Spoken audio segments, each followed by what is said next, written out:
Okay, so next we have Tacacs Plus. Now this is the most common implementation of Tacacs, which is why I wanted to focus in this area, just give you an idea of where we've kind of come from with the other two previous versions. So Tacacs Plus is the most common implementation. It's going to run on TCP over port 49. Okay, so that's something that you should be aware of. It also encrypts the entire communication. So that's something new for Tacacs Plus.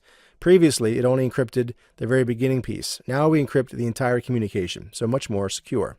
All right, so it's not vulnerable to the security issues associated with Radius. Okay, so some key differentiations, and I'm going to compare and contrast those two here in just a moment. All right, but remember that. Not vulnerable to security issues because it encrypts the entire communication.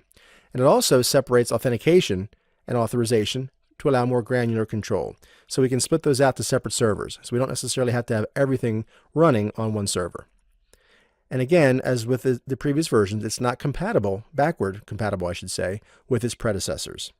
All right, so if we look at Radius versus Tacacs Plus, there's a couple things we should be aware of. Okay, with Radius, it combines authentication and authorization. It encrypts only the password.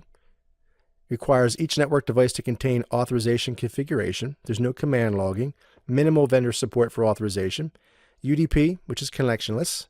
And of course, the UDP ports that it operates upon, 1645 and 46, 1812 and 13. All right, so it's designed for subscriber AAA. Not necessarily for administrator or administration.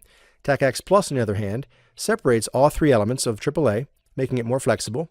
It's also going to encrypt the username and the password. Okay, so that's very important to understand. It also allows for centralized management of authorization and configuration. So that's going to give us a lot more flexibility and allow it to scale on a much larger sense. Okay, so it has full command logging as well. And it's also supported by most major vendors. It's TCP oriented, which is connection oriented, right? UDP is connectionless, TCP is connection oriented. It operates off of TCP port 49.